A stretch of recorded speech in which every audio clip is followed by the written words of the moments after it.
விஜய் வந்து கோயம்புத்தூருக்கு அவரோட ஸ்பெஷல் ஃப்ளைட்டில் போயிட்டு அங்கேருந்து ஈரோடுக்கு போகிறார். இப்போ இந்த இதில் இன்றைக்கி நியூஸ் மீட்டிங் முடிஞ்சு எவ்வளோ கூட்டம் வந்திருக்குன்னு பார்த்தீங்கன்னு வச்சுங்க.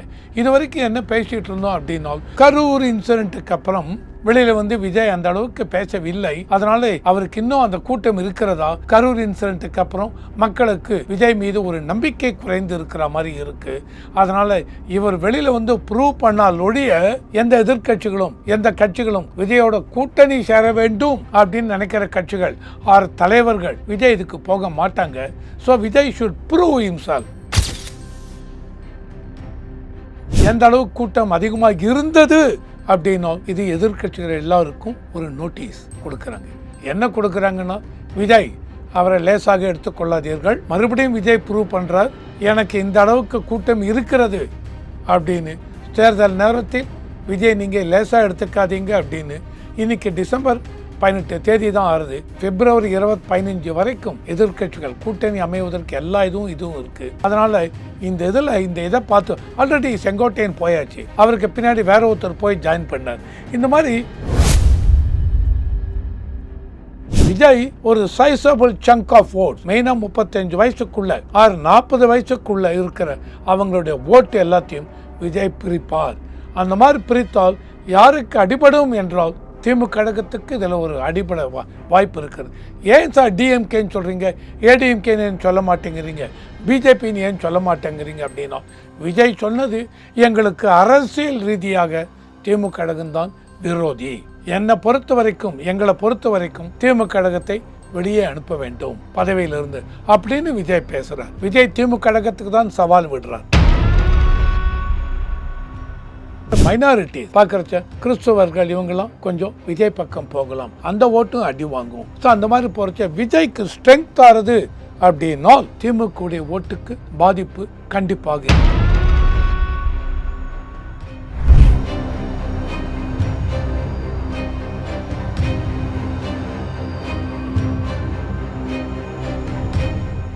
ரியல் நேயர்களுக்கு வணக்கம். இன்று நம்மளுடைய நேர்காணலுக்கு அரசியல் விமர்சகரான திரு ரவிசங்கர் அவர்கள் இணைஞ்சிருக்காங்க. சார் வணக்கம்.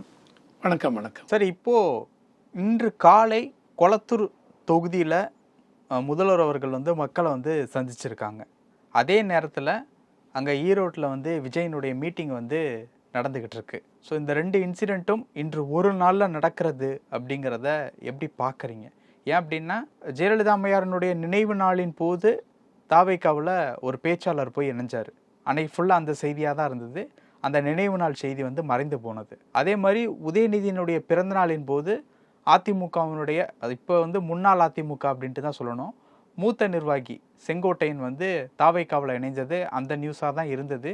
தற்பொழுது உதயநிதியினுடைய பிறந்தநாள், அப்போது உதயநிதியினுடைய பிறந்தநாள் மறைஞ்சு போச்சு.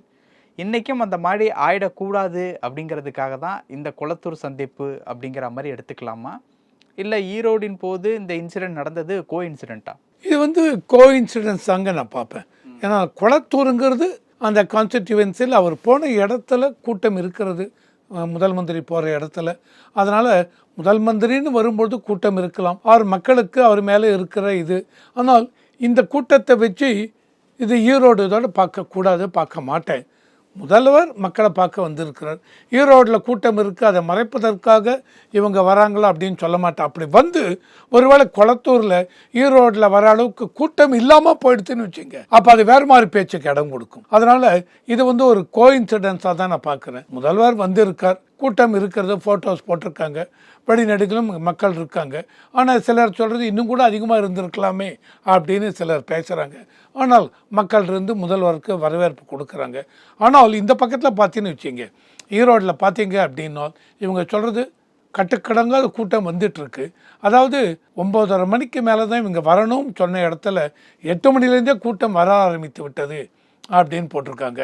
அதனால் 8 மணில கூட்டம் வர ஆரம்பித்து விட்டதால் போலீஸும் உள்ளே விட்டுருக்காங்க. எதனால் விட்டுருக்கீங்க, 9:30 மணிக்கு தானே உள்ளே வரணும் அப்படிங்கிறச்ச போலீஸுன்னு சொல்கிறாங்க. அத்தனை கூட்டமும் ஹைவேஸில் நின்னால் ஹைவேஸில் டிராஃபிக் ஜாம் ஆகிடும், அதனால் யாரையும் நாங்கள் ஹைவேஸில் நிற்க அலோவ் பண்ணல, உள்ளே விட்டுட்டோம்ங்கிறாங்க. ஸோ இப்போ வர நியூஸ் எல்லாம் பார்க்குறச்ச, இப்போ மணி 11க்கு மேலே ஆகிடுது, நியூஸ் எல்லாம் பார்க்குறச்ச கூட்டம் நிறையாக வருகிறது அப்படின்னு விஜய் இதுக்கு.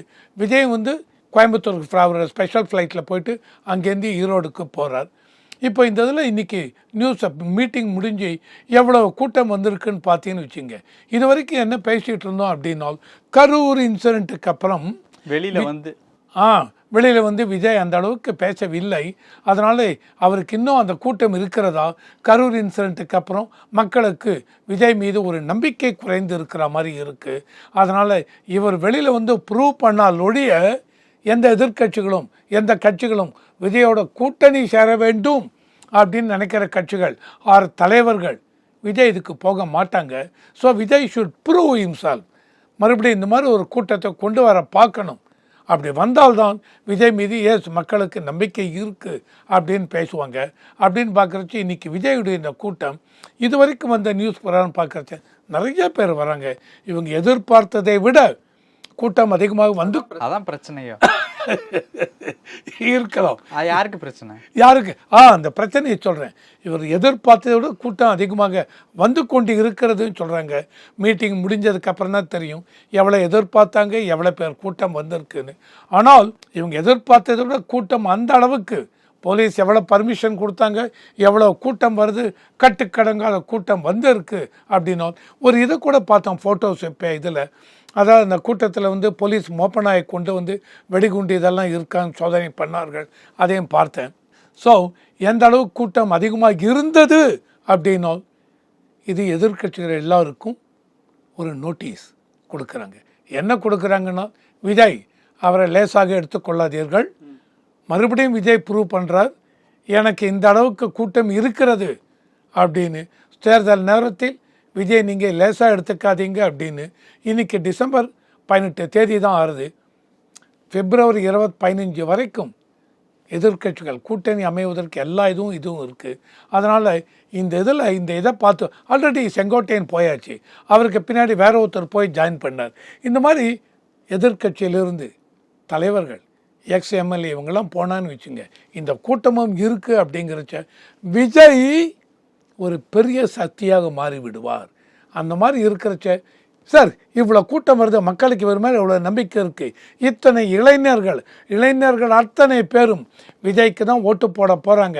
35 வயசுக்குள்ளே இருக்கவங்க எல்லாம், ஆண் பெண் எல்லாம் இவங்களுக்கு இளைஞர்கள் யூத் விஜய் பக்கம் இருக்காங்கன்னா அதுவே எதிர்க்கட்சிகளுக்கு ஒரு பயத்தை உண்டு பண்ணும், கவலையை உண்டு பண்ணும். பயங்கிறத விட பயம் தேர்தல் பயம், கவலையை உண்டு பண்ணும். ஸோ இதை தாண்டி இப்போ இருக்கிறச்ச எதிர்க்கட்சிகள் முன்னாடி பேச்செல்லாம் இருந்தது, காங்கிரஸ் போகுமா அப்படி இப்படின்னு.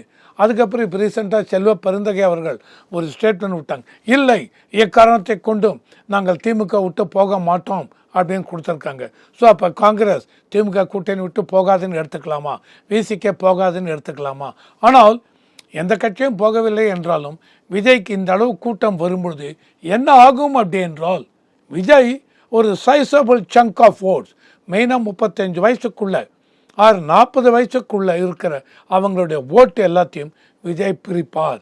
அந்த மாதிரி பிரித்தால் யாருக்கு அடிபடும் என்றால் திமுக கழகத்துக்கு இதில் ஒரு அடிப்படை வாய்ப்பு இருக்கிறது. ஏன் சார் டிஎம்கேன்னு சொல்கிறீங்க, ஏடிஎம்கேன்னு ஏன் சொல்ல மாட்டேங்கிறீங்க, பிஜேபின்னு ஏன் சொல்ல மாட்டேங்கிறீங்க அப்படின்னா, விஜய் சொன்னது எங்களுக்கு அரசியல் ரீதியாக திமுக கழகம்தான் விரோதி, எங்களை பொறுத்த வரைக்கும் திமுக கழகத்தை வெளியே அனுப்ப வேண்டும் பதவியிலிருந்து அப்படின்னு விஜய் பேசுகிறார். விஜய் திமுக கழகத்துக்கு தான் சவால் விடுறார். பிஜேபி ஏடிஎம்கே கூட்டணி என்ன சொல்கிறாங்க, திமுக கழகத்தை வெளியே அனுப்ப வேண்டும் சொல்கிறாங்க. அந்த மாதிரி இருக்கிறச்ச விஜயுடைய கூட்டம் இதெல்லாம் என்ன பண்ணும், திமுகவிலிருந்து வாக்குகளை பிரிக்கும்.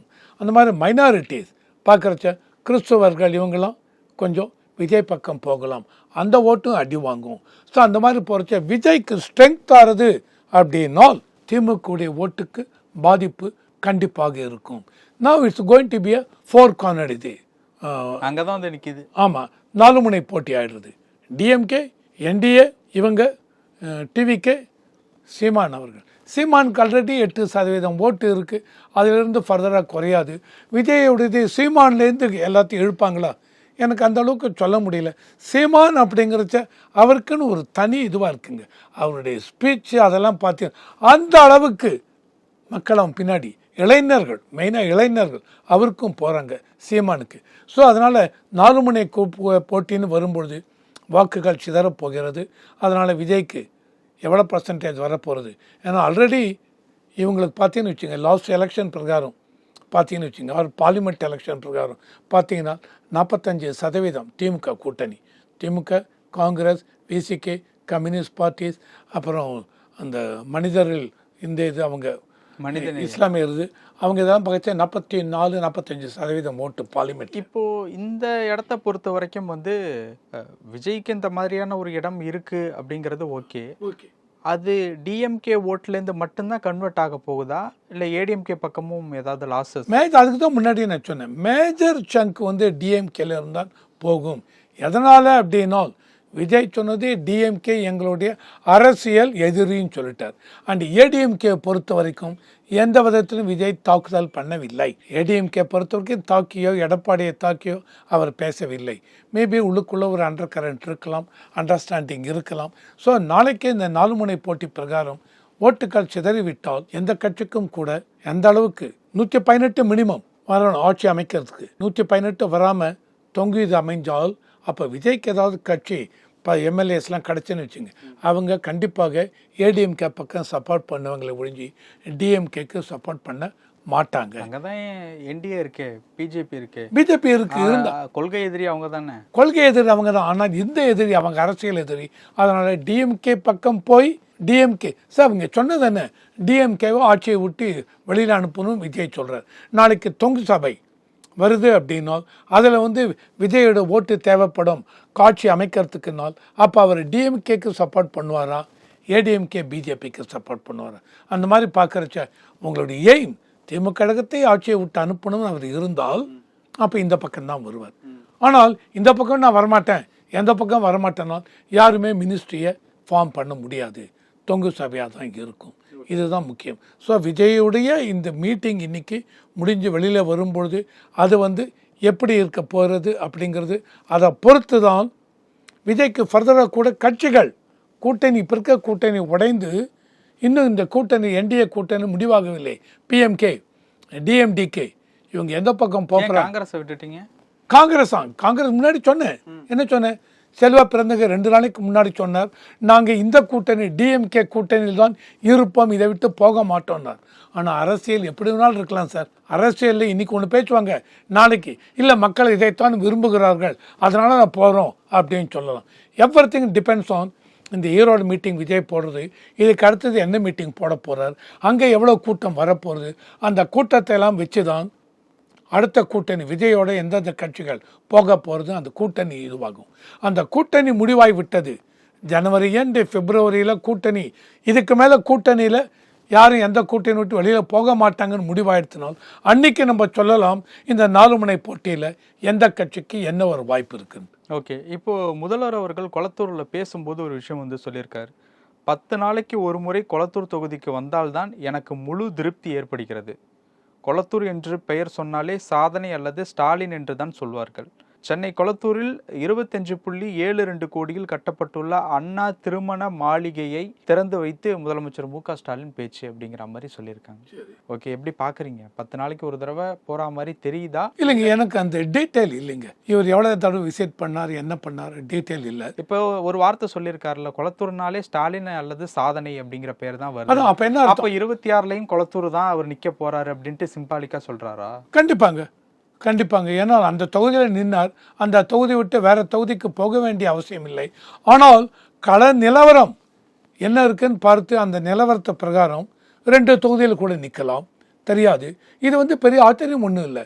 இப்போ இதில் பார்த்தீங்கன்னு வச்சுங்க, ராகுல் காந்தி 2024 பார்லிமெண்ட் எலெக்ஷன் அமேத்திலையும் நின்னார், வயநாட்லேயும் நின்னார். ஜெயலலிதா அவர்கள் ஐ திங்க் 2006-11 அப்போ 2 தொகுதியில் நின்னார். பர்கூரில் நின்னார், அப்புறம் இன்னொரு தொகுதி 2 இதில் செங்கம்மா 2 இதில் நின்னார். ஆமாம், 2த்துலையும் தோற்று விட்டார்னு நினைக்கிறேன். 1 ஜெயிச்சு 1 தோத்தார்னு நினைக்கிறேன். 96 இருக்கும். ஆமாம், 1 ஜெயிச்சு 1 96 to 2001. S maybe. ஸோ 1 ஜெயிச்சு, அதனால் 2 தொகுதியில் நிற்பதுங்கிறது ஒரு பெரிய இது இல்லை. அதனால் கொளத்தூர் கண்டிப்பாக நிற்பார் யார், ஸ்டாலின் அவர்கள். கள நிலவரம் எப்படி இருக்குது என்னன்னு பார்த்துட்டு, இல்லை நம்ம இன்னொரு இதில் நின்னா பரவாயில்ல அப்படின்னு சொன்னால் நிற்கலாம் அவர். ஆனால் இது வந்து இதை ஒரு குறையாக ஒரு இதுவாக நான் சொல்ல மாட்டேன். ஏன்னால் இது வந்து எல்லா அரசியல் தலைவர்களும் பண்ணுவது தான். எமர்ஜென்சிக்கு அப்புறம் எமர்ஜென்சி லிஃப்ட் ஆனதுக்கப்புறம் 1977 எலெக்ஷன் நடக்கிறது. அந்த எலெக்ஷன் நடக்கும்பொழுது இந்திரா காந்தி அலகாபாத் அமேத்தி அங்கே நிற்கலை, உத்தரப்பிரதேஷ் அமேத்தியில் நிற்கலை. அவங்க எங்கே நின்னாங்க அப்படின்னால் ஒரு பை எலெக்ஷன் வந்தது. அந்த பை எலெக்ஷன் சிக்மகளூர் கர்நாடகாவில், அங்கே போய் நின்னாங்க. அங்கே ஜெயிச்சு பார்லிமெண்ட்டுக்குள்ளே வந்தாங்க. ஓகே, கேட்கலாம், ஏன் இவர் அந்த உத்தரப்பிரதேஷ் அங்கேயே நின்று இருக்கலாமே அப்படின்னு. சார், என்னை பொறுத்த வரைக்கும் பார்லிமெண்ட்டுக்குள்ளே போகணும், செய்யணும், சட்டசபைக்குள்ளே போகணும், மக்களுக்கு செய்யணும். இது அரசியல் தலைவர்கள். அதனால் இவர் 2 தொகுதியில் நிற்கிறாரு, 3 இதில் நிற்கிறாரு, தவறாச்சு அப்படின்னு சொல்ல மாட்டாங்க. ஏன்னா இது அரசியல் அப்படி தான் இருக்கும். பல விஷயங்கள் பேசணும். நேரத்துக்கு ரொம்ப நன்றி சார். நன்றி.